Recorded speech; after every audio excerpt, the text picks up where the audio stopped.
The Grand Hall of the Galactic Council was silent. Every species in the known galaxy had sent a leader. Some floated in hover chairs. Others wore golden armor. Some had no faces at all. But all eyes were on her, the 8-foot Queen of Virelia, Queen Zyrentha. She stood tall with glowing silver skin, her long black hair braided with starlight threads. Her voice echoed like thunder, sharp and proud. "I will not mix royal Virelian blood with a lesser species," she declared. "And certainly not with a human." The hall stirred. Many of the delegates looked at the lone human in the room. A quiet man in a lab coat sitting at the back. He didn't react to the insult, he just kept writing notes on his small datapad. His name was Ethan Marlowe, a human biologist sent for peaceful research. Not politics. Queen Zyrentha looked directly at him. "You sit there, little man. As if you understand genetics," she laughed. "Tell me, do your kind still breed with open mouths and closed eyes?" The room burst into soft laughter from some delegates. But others were uncomfortable. Ethan stood up slowly, his voice calm. "Your Majesty, I'm not here to challenge your honor," he said. "I'm here to report a discovery." Zyrentha raised an eyebrow. Curious. He held up a holopad, projecting a swirling image of DNA strands. "I've found a 97% compatibility match between human and Virelian reproductive code," he said. "It means our species could have a child." The room went silent again. Then Zyrentha laughed, loud, bold, almost cruel. "You think you could breed with me?" She scoffed. "I would crush you before you even touched me." Ethan didn't flinch. "I don't mean physically," he said. "I mean scientifically. A controlled genetic pairing, a test tube, a lab, and no touching required." Zyrentha stepped closer, her silver eyes scanning him like a weapon. "Why would I agree to such an insult?" she asked. Ethan replied, "To prove me wrong. If you're right, nothing will happen. If I'm right, we make history." Zyrentha turned, her long cape flowing behind her. "You're brave," she said, her voice lower. "Or very stupid." She paused at the exit door, then without turning back added, "Come to the Royal Science Chamber tomorrow, but don't expect mercy if you're lying." The next day, Ethan stood outside the golden gates of the Royal Chamber. 2 guards with plasma staffs blocked his way. "Human, state your purpose," one said. "Queen Zyrentha invited me," Ethan replied, showing the summon hollow. They opened the gate slowly, letting him in. The chamber was filled with glowing blue plants and humming machines.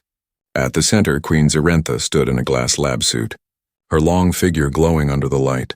"This is your lab, human," she said, pointing to a small corner. "You have 1 hour." Ethan walked calmly to the terminal. Loading his data, he placed 2 DNA samples into the machine, 1 human, 1 Virelian. The screen blinked, then glowed green. "Initial fusion successful," he whispered. More to himself than to her, Zyrentha watched silently. Her arms crossed after 30 minutes. The fusion began to stabilize, then something strange happened. The cells began to split, to grow faster than normal, stronger than expected. Ethan looked up slowly. "It's working," he said softly. Zyrentha's face showed no emotion, but her fingers gripped the console tightly. "That doesn't mean anything," she said coldly. "It's just cells." Ethan nodded. "But royal cells," he whispered, "with human fire." The next day, Zyrentha woke up in her chambers feeling strange. Her chest felt warm, her body humming. She shook her head, refusing the feeling. But when she looked in the mirror, her eyes widened. A faint blue glow pulsed from her lower abdomen. She whispered to herself, No, this is not possible." She rushed to the lab, demanding the test results, and there it was on the screen. Beating softly, a hybrid embryo, half human, half queen, her mouth opened slightly, her chest rising in panic. And somewhere far away in a quiet human lab, Ethan smiled at the signal. "She's not laughing anymore," he whispered. Queen Zyrentha stormed down the spiral steps of her private lab. Guards stepped aside without a word. None dared speak to her. Not when her skin was glowing, not when her steps were that heavy. Her heart pounded inside her chest, too fast, too loud. Something was happening to her body, and she hated not knowing what it was. She entered the room alone, closed the door, and activated the secure privacy field. No one could see or hear what happened next. No cameras, no witnesses, just silence and her heartbeat. "Call the human," she said into her wrist device. Her voice low, almost shaky, the machine answered. "Dr. Ethan Marlowe is in the visitor quarters." "Summon him," she whispered. Now Ethan walked into the lab slowly, carrying a small case with silver latches. He wore the same calm look he always did. Zyrentha stood at the far end, her arms crossed. Back straight. But her eyes were not mocking now, they were. Unsure, close the door, she said, her voice colder than the room. He obeyed, then looked at her gently. You felt it, he said. Didn't you? Zyrentha's jaw tightened. You told me it wouldn't affect me, she snapped. You said no contact, no risk. I said no physical contact. Ethan replied. But genetics don't always follow rules. She slammed her hand on the counter. I am not some lab rat human, she growled. I am the Queen of Virelia. And yet, Ethan said quietly, opening the silver case, you called me here. She said nothing. She didn't need to. The glow beneath her skin, the nausea, the strange emotions, none of it could be ignored now. Even her voice trembled when she finally said, Is it real? Ethan nodded and gently placed a scanner over her abdomen. The machine hummed, lit up in soft green. A faint pulse appeared on the screen. Something alive. Something new. You're pregnant, Ethan said, his voice low but clear. With a hybrid child, Zyrentha stared at the screen. Unable to move, her breath caught in her throat. She wasn't just a queen now. She was carrying something the galaxy had never seen before. And she didn't know how to feel. For a long moment, she said nothing. Then she turned her back to him. You will remove it, she said firmly. Now. But Ethan didn't answer right away. Instead, he walked to the console and pulled up data. Removing it is dangerous, he said. It's connected to your central life system. If I force a removal, it could kill you. Zyrentha froze for the first time in her rule. Fear touched her heart, not of death, but of something deeper, something growing inside her that she couldn't command. What if it's a mistake? She whispered. What if this creature is monstrous? Ethan stepped closer, his voice calm. Or what if it's the start of peace, a symbol that two enemies could become something more? She laughed again, but it was hollow this time. There is no peace in blood, she said. Only power. Then give it power, Ethan said gently. Raise it not with fear, but with strength. Your strength, Zyrentha turned toward him. Her expression unreadable. You think I can be a mother? She asked, voice shaking, I think. Ethan said. You already are. That night, Queen Zyrentha stood alone at her viewing window. The stars looked colder than usual. Her hand rested on her abdomen, where the faint glow pulsed beneath her skin. She didn't tell her guards, her council, or even her closest advisor. Only Ethan knew, and that made him dangerous but also necessary. She whispered to herself, if word gets out, I will be hunted. She walked to her console and issued a direct order to her palace systems. Lock down the lab. No one enters without my command. And keep the human under surveillance. The computer obeyed with a soft chime. Zyrentha turned away, her eyes burning with thoughts she never imagined having. Her body was changing, her mind was at war, and something deep inside her had awakened. But she wasn't ready to admit the most terrifying part, that for the first time in her life, she felt something more than pride or power. She felt fear, she felt hope, and worse than all, she felt curious about what kind of creature was growing inside her, curious about the human who did this, and what he would do next. Queen Zyrentha did not rise from her bed at dawn like she always did. Her royal guards waited outside her chamber. Unsure, the queen never missed her schedule, never slept past the second sun. But this morning there was no command, no voice, no footsteps inside her grand chamber. The queen lay still, eyes wide open. Staring at the crystal ceiling, her body felt heavier, but it wasn't the weight of battle armor or royal stress. It was something deeper, something inside. She placed her hand on her abdomen slowly. The glow under her skin pulsed gently, faint but real. Like a heartbeat, but not hers, she whispered to herself. This cannot be happening. A small voice deep in her mind answered. But it is. Later that morning, she sat on her private throne in the science chamber. Ethan entered with cautious steps, carrying a new diagnostic scanner. His eyes glanced at her pale expression, but he said nothing. Zyrentha spoke first. I felt something. Moving, she admitted, her voice lower than usual. It was not painful. She added quickly. Just alive. Ethan nodded. That's the first sign, he said. Cell development has passed stage 5. The embryo has started connecting with your neural pathways. Zyrentha narrowed her eyes. You mean it can feel what I feel? Ethan hesitated, then nodded. Yes, to a small degree, he said. This is a first for both our species. You may feel things you're not used to, she laughed dryly. I already feel like throwing you off the roof. Ethan smiled gently. Perfectly normal. The Queen tried to return to her duties that week, but her sharp mind, always focused, always ready, felt foggy during a council meeting. She almost snapped at her finance advisor. Over nothing. She clenched her fists under the table. Breathing hard, later she stood alone in the mirror, hands gripping the sink. Her reflection was the same, tall, powerful, beautiful, but her eyes looked different, tired, emotional, uncertain. And then it happened again, a twitch inside her, like a fluttering leaf in warm water, soft, gentle, impossible to ignore. She gasped and took a step back. I felt it, she whispered. It moved. That night she broke protocol. She left the palace in a cloaked transport with Ethan beside her. No guards, no royal banners. Just silence and stars through the window. Where are we going? Ethan asked, surprised. Somewhere quiet, Zirentha replied. Somewhere I can think. They landed in a biodome garden hidden in the outer edge of the city. Flowers from 100 planets bloomed in silence. Zirentha walked among them barefoot, her tall figure glowing in the soft moonlight. I was not made for this, she said. Not facing Ethan. I was made for ruling, for war, for power, not this thing growing inside me. Ethan sat on a nearby stone bench, calm as always. You're not made for it, he said softly. You're choosing it. She turned toward him, eyes fierce. You think this is a choice? She snapped. My empire would kill me if they knew. But you haven't stopped it, Ethan replied. You could have ended it. You didn't. Zirentha looked away, her jaw tight. There was no response. Because he was right. As they walked back to the ship, something unexpected happened.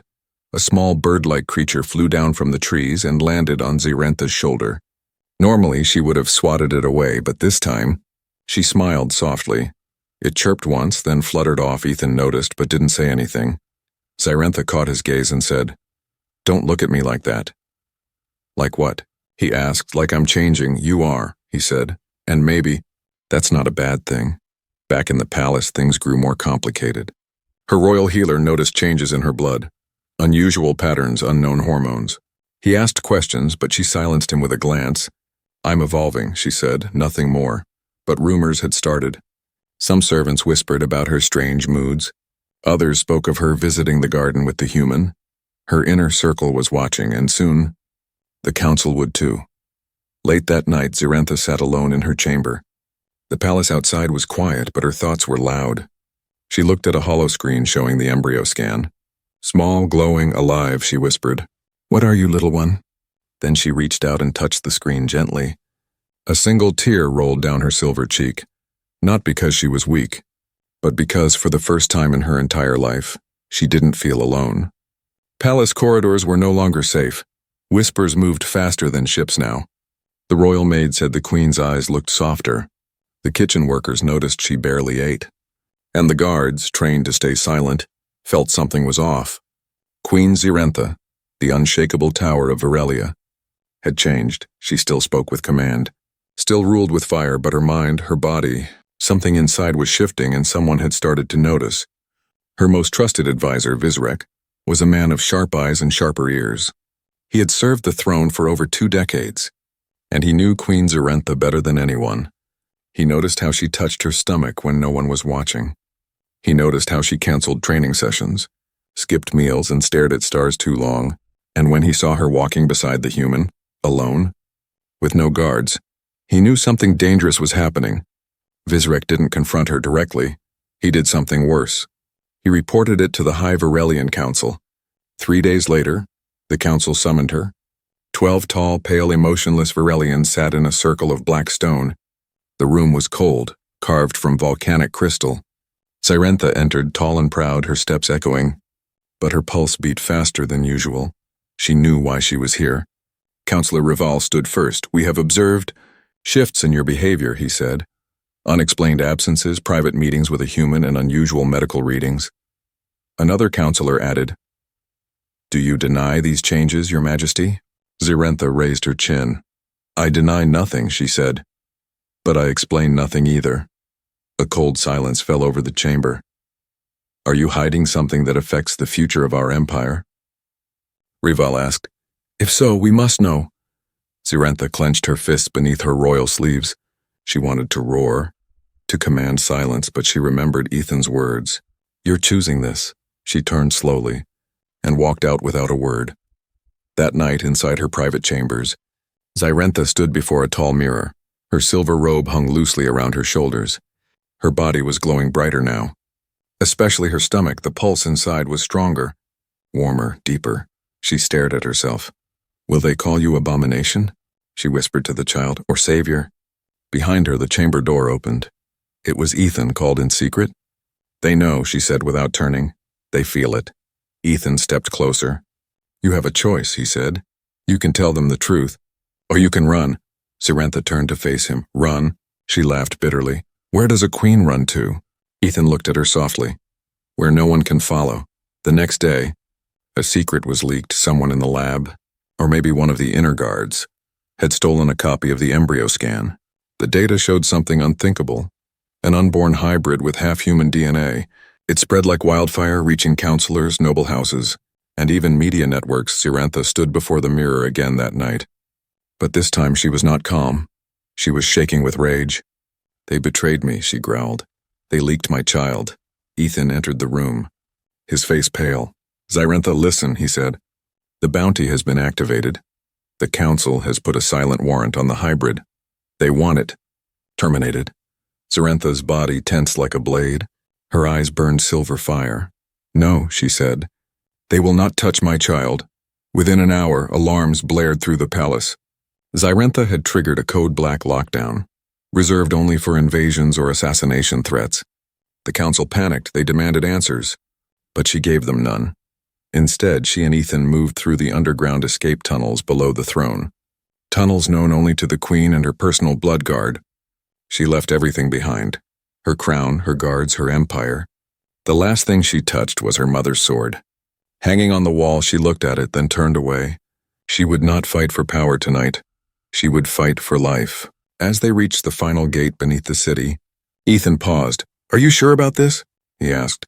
This is exile. Zirentha looked at him. Then at her glowing abdomen. My throne was never real, she said quietly. But this, she placed her hand over her stomach. This is, they boarded a stolen star skimmer, its stealth engines humming like a whisper. As the ship lifted into the dark sky, she looked down at her city one last time. I was their queen, she said, but now, I'm a mother. The golden throne room of Virelia had never been this quiet. The guards stood tense, their armor gleaming under the crystal lights. The throne sat empty, glowing faintly with the queen's absence.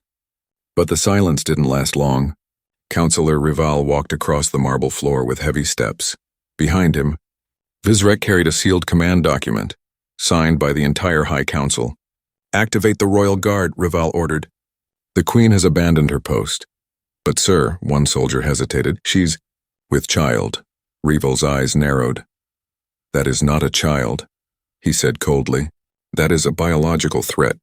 In the sky above the palace, a sleek star skimmer cut through the clouds inside. Queen Zirentha sat in silence, eyes fixed on the royal city below. Ethan checked the coordinates, his fingers shaking slightly on the controls. They will retaliate, he said quietly. They'll come after you. The child? Zirentha's eyes were calm, but her voice was sharp. Let them come, she said. I have nothing left to lose, but she was wrong. She had everything to lose now, back in the throne room. Vizrek stood in front of the council's communication orb. I told you she was changing, he said. I warned you the human would poison her mind, Revel nodded. The order is clear, he said. Bring her back, dead or alive. And the hybrid? Another counselor asked. Reval didn't blink. Eliminate it. Zirentha and Ethan landed their ship in an old temple hidden in the mountain cliffs of Ivaros. The temple was carved into the rock, full of ancient energy and untouched by the government. It was once used by warrior queens of old, before Virelia turned into glass palaces and bloodless politics. This place, Zirentha whispered, touching the stone wall. My grandmother hid here during the War of Thrones. You're not hiding, Ethan said, scanning the area. You're surviving. Zirentha sat on the cold floor, hand resting on her stomach. The child inside her shifted again. Stronger now, it was growing fast, too fast. She winced. It's accelerating, she whispered. I feel it. Ethan activated a small, portable med scanner. It's adapting to your biology faster than expected, he said. Possibly to protect itself. From what? She asked, frowning. Then the alarm went off. A silent red pulse from the ship's perimeter sensors. They found us, Ethan said, eyes wide. Multiple ships, military class, in the capital. The throne room's stained glass windows shattered. An explosion rocked the chamber, sending guards flying. Smoke and plasma filled the air. One of the rebel guards had turned.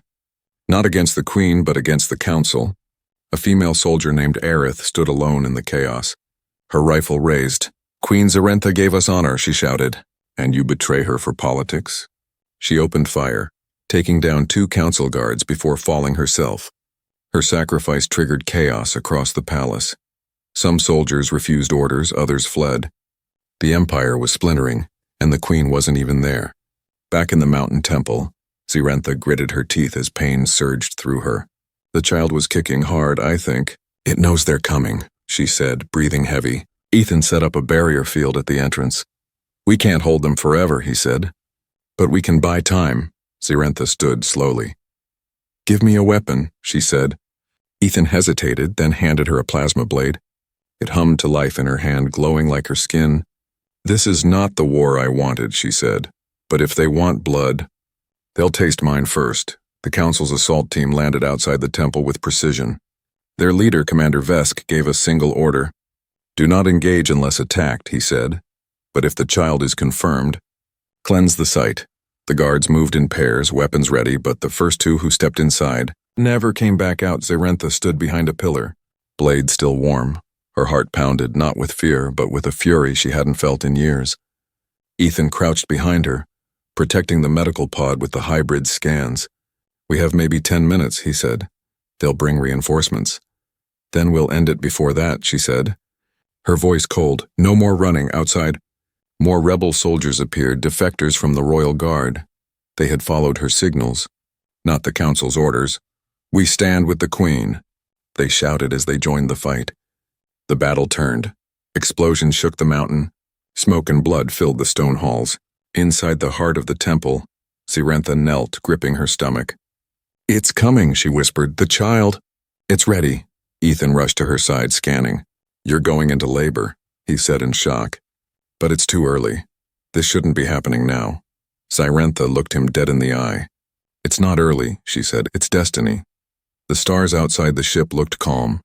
But inside, Queen Zarentha screamed. The small medbay of the stolen skimmer echoed with the sound of pain. Ethan worked fast, sweat pouring down his forehead. The Queen was going into labor, far from her palace, her people, her past. This wasn't supposed to happen like this, Ethan muttered, checking the vitals and the hybrid's growth. It's accelerating again. Zarentha gripped the sides of the medical table, her body glowing brighter than ever. It wants out, she growled through clenched teeth. I can feel it trying to be born. Outside, the stars drifted. The ship was gliding through the wild stars, a lawless region of unclaimed space. No beacons, no patrols, no laws, just abandoned colonies, ancient wreckage and the forgotten. A place where no one would find them. A place to be safe or to vanish. 3 hours later, the child was born. Zarentha collapsed in the medbay, her breathing shallow. Ethan wrapped the infant in a thermal wrap and held it close. The baby opened its eyes, one bright silver, the other human brown. Its skin shimmered faintly, and a small crest of soft hair glowed under the medlight. Ethan stared in awe, whispering, You're perfect. Zarentha looked over weakly, her face pale but proud. Let me see, she said, her voice cracking. Ethan brought the child closer and placed it in her arms. The Queen stared at the baby, speechless. It cooed softly and blinked up at her. And for the first time in her life, Zarentha cried not from pain, not from fear, but from something she never thought she'd feel. Love. They stayed aboard the skimmer for 2 days, hiding among drifting asteroid fields and broken satellites. Ethan repaired the engines while Zarentha recovered slowly. She held the child every hour, rarely letting go. Her strength returned faster than expected, but her heart was still a battlefield. I named her Alice, as she told Ethan one evening. It was my mother's name. It's beautiful, Ethan said. Smiling. She looks like you, Zyrentha looked down at Alice, then added quietly, "She looks like both of us." But peace never lasted long. A signal cracked through the static. A bounty ping, Zyrentha's image filled the screen. Wanted. Rogue Queen. Crime. Genetic treason. Reward. Unlimited Imperial credits. Ethan stared at the screen. Horrified. "They're offering everything," he said. "Credits, ships, even land titles."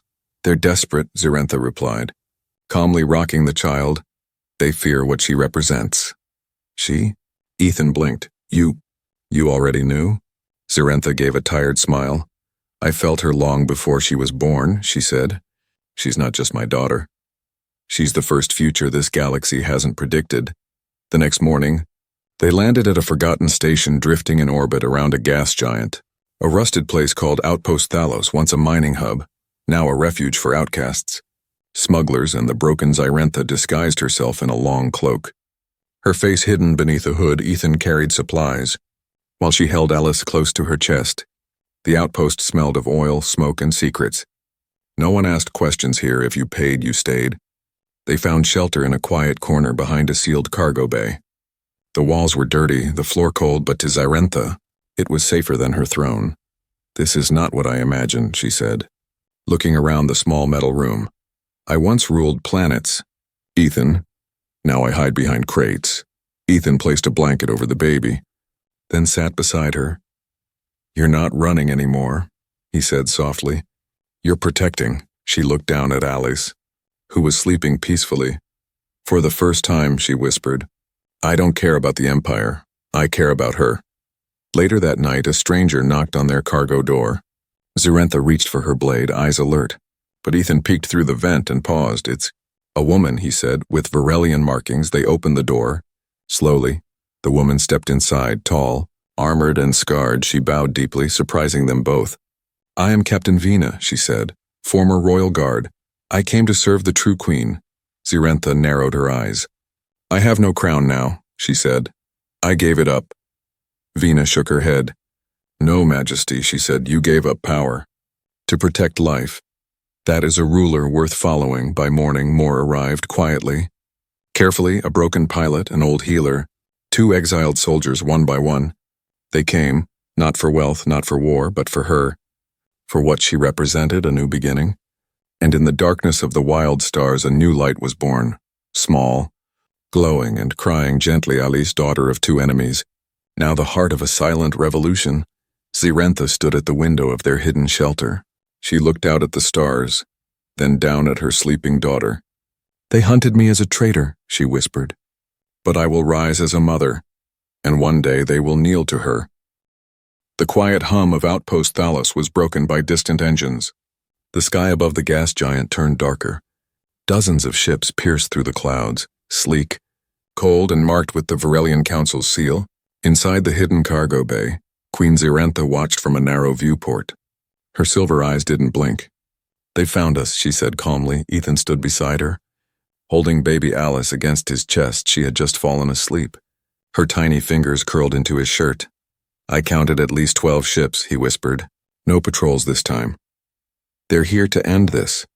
Zyrentha reached for her blade, not out of panic, but out of purpose. "This is not a fight to win," she said. "It's a stand to remember." Captain Vina gathered the small group of loyal exiles. They numbered only 15. Warriors, rebels, outcasts. But every one of them stood tall when Zyrentha entered the room. She did not wear armor. She wore a long black cloak and a simple silver sash around her waist. The baby was strapped to her chest, sleeping peacefully. No crown, no throne, no fanfare, just a mother holding her child. "They are coming," Zyrentha said, her voice clear and powerful. "They want my blood. They want her erased." She looked around at them, her eyes burning. "But I am not afraid," she said, "because I have something they will never understand. Love." The first blasts rocked the outer walls of the outpost. Dust fell from the ceiling, lights flickered. The defenders took position at choke points, hiding behind crates and broken panels. Zyrentha walked slowly to the center of the hallway. She handed Alice to Ethan, her touch gentle but firm. "Protect her," she said, "no matter what happens to me." Ethan's eyes widened. "You're going out there?" he asked. "They'll kill you," Zirentha shook her head. No, she whispered. They need to see me. She stepped out of the doors alone, no shield, no escort, just her tall figure standing before a sea of soldiers in shining armor. Drones hovered overhead, scanning her every move. Laser sights locked onto her body, but she raised her hand and did not flinch. Council commanders, she shouted, her voice echoing across the landing platform. I am Queen Zirentha, daughter of Virelia, bearer of blood and flame. I come with no army, she continued. No weapons, no empire, only truth. Commander Vesk stepped forward. Helmet off. Where is the hybrid? He demanded. Where is the human? Zirentha stared at him with calm fury. She is not a weapon, she said. She is not a mistake. She is my daughter. Gasps rose from the soldiers behind him. The scanners confirmed it. Her vitals. Her DNA, her royal code, she was telling the truth. She is the future, Zirentha said. Taking a single step forward, half human, half queen, full heart.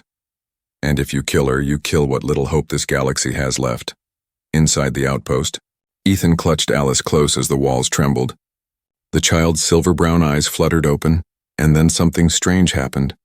The lights flickered and glowed brighter when she looked at them. The ship's emergency system turned itself on. Ethan stared in awe. She's controlling it, he whispered, without touching anything. The child was already more than either of them imagined. Back outside, Vesk raised his blaster but hesitated. He looked at the woman standing before him. Once a feared ruler, now a protector, a mother. He lowered his weapon. Stand down, he ordered. All units stand down, one soldier protested. But sir, she's a traitor. No, Vesk replied. She's something else now. Later that day, under the pale light of the gas giant, Queen Zirentha returned to the outpost. No one fired a shot, no one dared stop her. She sat beside Ethan and took Alice in her arms. The child smiled and reached up, touching her mother's glowing cheek. Zirentha closed her eyes, whispering, Your first war is over. But your story is just beginning. Weeks passed. Then months. The council was split. Some wanted vengeance. Others saw opportunity. But no one dared move against the woman who stood unshaken before 12 warships with only her child. Whispers spread across systems. Of a queen who had left her throne. Of a baby born from two worlds. Of a human who tamed fire with kindness. And one day, on a distant moon, 2 alien children played with a girl who had glowing eyes and a curious laugh. They asked her name. She smiled and said, My name is Alice. My mother was a queen. My father was human. And I'm going to change everything.